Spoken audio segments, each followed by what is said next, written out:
Nuevamente aprovecho a la Universidad de Valencia por considerarme un centro colaborador. ¿Qué quiere decir? Que conmigo hacen su servicio social o sus prácticas profesionales sus estudiantes de maestría.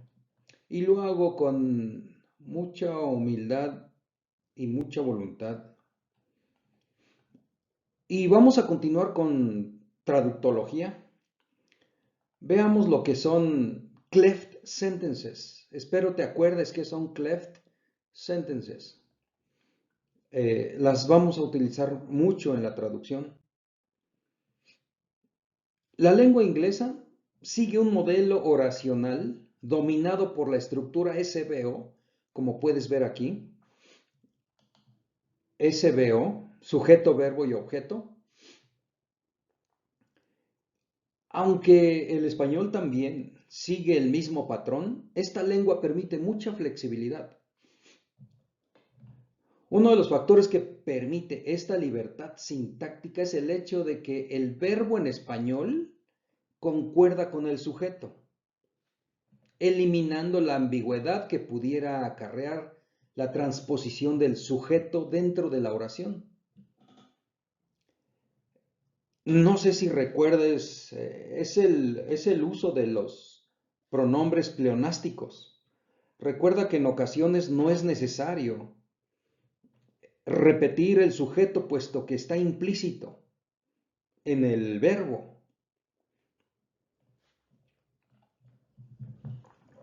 Bueno, fíjate bien aquí.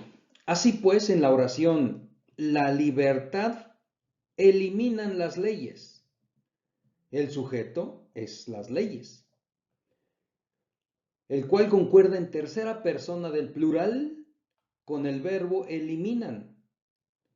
La colocación del objeto directo, la libertad, al inicio de la oración se usa como recurso estilístico para enfatizar esta parte. Este efecto se podría plasmar en inglés, entre otras formas, con el uso de las denominadas, ahora sí, cleft sentences o pseudo cleft sentences. Ve aquí, por ejemplo, la libertad eliminan las leyes. De inmediato te das cuenta que este es un verbo en plural, obviamente tercera persona del plural. Por lo tanto, no puede ser la libertad, sino las leyes. Aquí dice, mira, el sujeto, las leyes. Y concuerda en tercera persona del plural con el verbo eliminan. De tal manera que de inmediato te das cuenta de quién habla el verbo. ¿De quién? ¿De la libertad o de las leyes?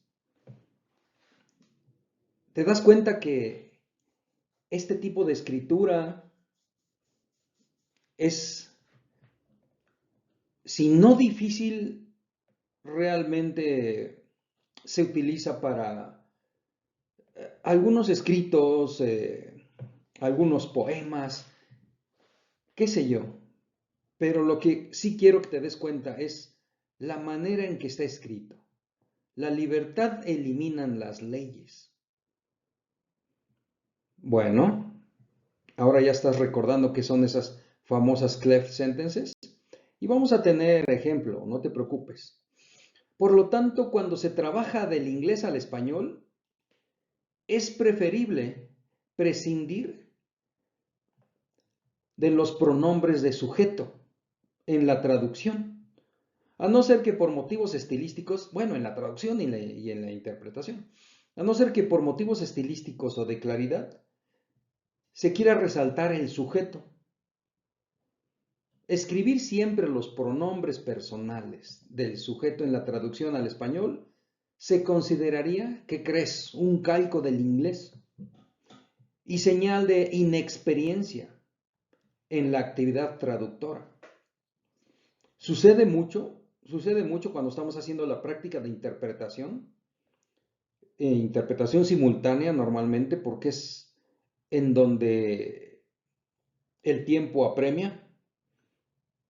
Entonces, es difícil que nosotros, o cuando estás estudiando interpretación, desde el momento en que oyes he, te vas con él dice, ella dice. Sin embargo, si estás hablando del presidente de la República, ya sabes, y de él venimos hablando, en inglés dice he said, y en español hay quien dice él dijo.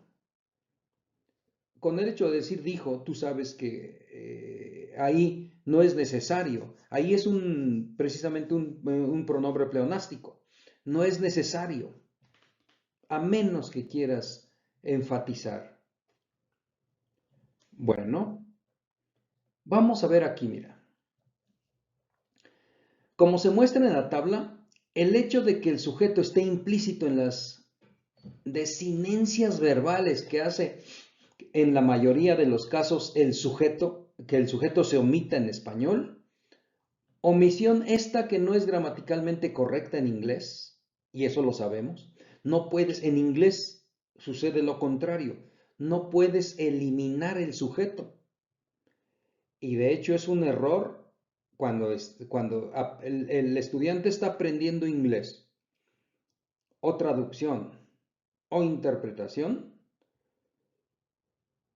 inician su oración con un verbo, como en español.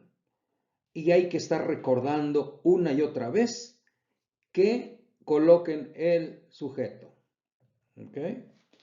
Bueno, dice, analicemos aquí la imagen. Vamos a ver, recuerda otra vez. Aquí esta clave. Este es de español, acuérdate, y este es de inglés. Ahora es de español a inglés. Y dice así, lo que vimos hace un momento, la libertad elimina las leyes, en inglés quedaría como it is freedom that laws eliminate. Esa es una cleft sentence. ¿Ya te diste cuenta? Es como si fuera una anticipatory it. Anticipatory it. Bueno, después una pseudo cleft sentence. What laws eliminate is freedom. ¿Te das cuenta que aquí dice lo que las leyes eliminan es la libertad? Y acá arriba dice es libertad o es la libertad que las leyes eliminan, como está aquí.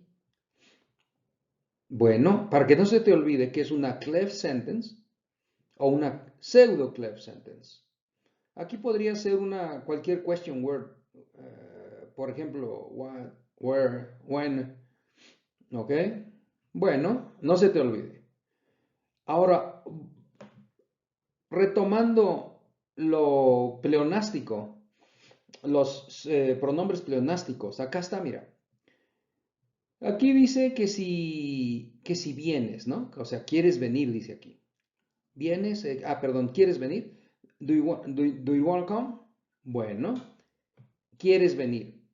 ¿Qué quiere decir esto? Que aquí te subrayaron el you porque aquí no lo tienes en español. No es necesario. No decimos, ¿quieres tú venir? Como lo dijimos. A menos que quieras enfatizar, ¿quieres tú venir? Entonces sí. Pero si no, es meramente pleonástico. Vamos a ver el que sigue, mira. I gave him a kiss that he will never forget. Bueno, aquí dice yo. ¿Te das cuenta que en inglés no lo puedes eliminar? Aquí dice yo. Pero aquí en español le dice, le di un beso que nunca olvidará. Le di, ¿quién? Obviamente, ¿no? Nosotros lo tenemos implícito en el verbo. Bueno, como en el primer ejemplo, el you no puedes prescindir de él. En español sí. Es más, casi debes prescindir de él. ¿Te das cuenta que es muy claro? Bueno, es para que recuerdes cuáles son las cleft sentences y obviamente las pseudo cleft sentences. Como acabamos de mencionar, en español se puede cambiar el orden normal de la oración SVO para dar énfasis a una parte del mensaje. Esto se suele lograr colocando la información importante al principio o al final de la oración. Al principio o al final de la oración. Por ejemplo, las oraciones, aquí está, mira, lo hice ayer y ayer lo hice. Comparten el mismo sentido denotativo. Sin embargo, a nivel connotativo, en la segunda versión, que es esta, ayer recibe un énfasis añadido. ¿Ok? ¿Sí? ¿Más o menos? ¿O no? Claro que sí. Aquí lo hice ayer. ¿Nos importa ese ayer? No. Quizá nos importa que quién lo hizo o qué sucedió. Pero cuando empiezas con ayer, lo hice, estás enfatizando ayer. Bueno, espero.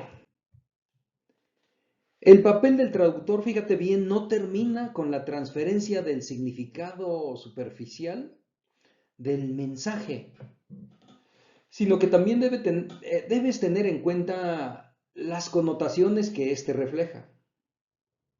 Por lo tanto, si traducimos el segundo ejemplo al inglés, deberíamos intentar buscar algún recurso estilístico que proporcione el énfasis necesario a la palabra ayer.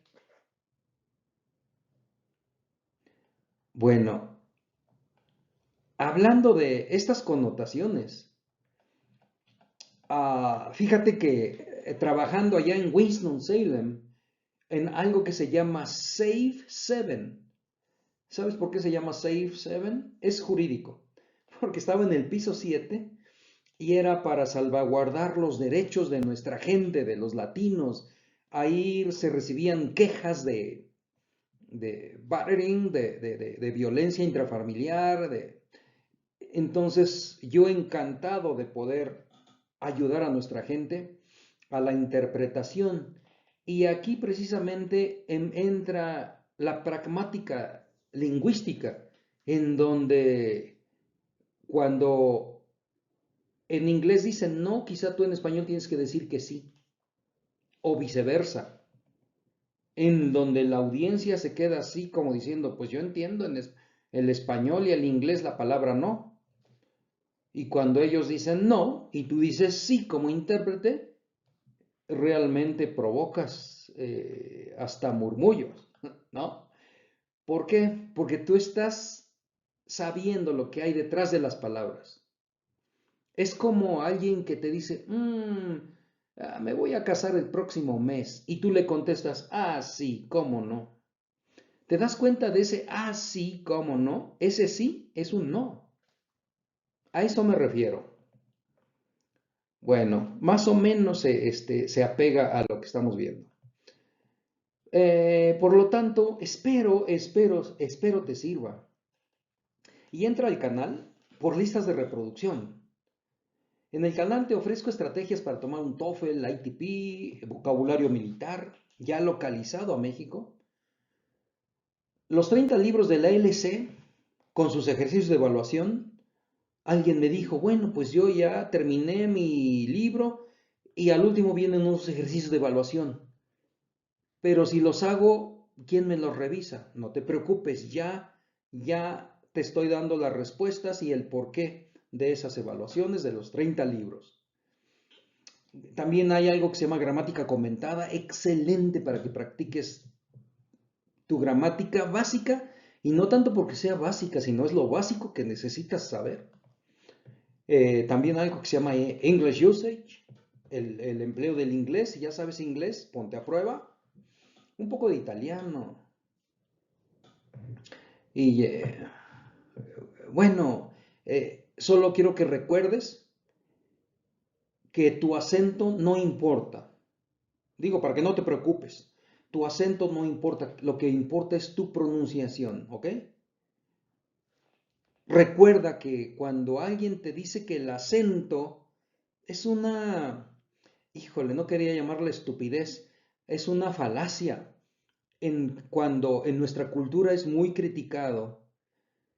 Pero, ¿qué crees? Realmente lo que importa es la pronunciación. El acento, límalo, claro, o sea, también ayúdate, ¿no? Ayúdate, pero no es vital como tu pronunciación. Es decir, el ejemplo que siempre he puesto es, ¿me estás diciendo vowel o me estás diciendo vowel? Por ejemplo, vowel sound y vowel sound. ¿Y sabes cuál es el problema? Que los dos existen. Y uno es sonido de intestino, que es con B labial, y vowel con B labio dental es vocal, tú lo sabes. Bueno, eso sí es crítico, por eso sí no te entenderían. Pero por tu acento, mi hermano, es que tu acento es latino. ¿Y qué eres, carajo? ¿Y qué eres? Es que tu acento es, ¿qué será? Japonés. Y si eres japonés, pues entonces, ¿qué esperas, no? Otra, cuando te digan tu acento, pues dime qué acento quieres. ¿Australiano? ¿Británico? ¿Estadounidense? Pero ahora dime del norte, del sur, ¿de dónde? ¿De qué? Cuando hablo con ellos, cuando estoy en el país de habla inglesa, ellos me dicen, what the heck are you talking about? ¿De qué carajos hablas? Bueno, pues mi cultura está muy preocupada por su acento. Y recuerda que tenemos muchos ejemplos de que tienen su acento latino y tenemos un expresidente que fue inclusive profesor en Harvard. He tenido años interpretando y demás sin problemas, porque lo importante, fondo, la forma se la vamos dando, pero el fondo es importantísimo. Así es que no te preocupes, ocúpate y vámonos, te veo en la próxima.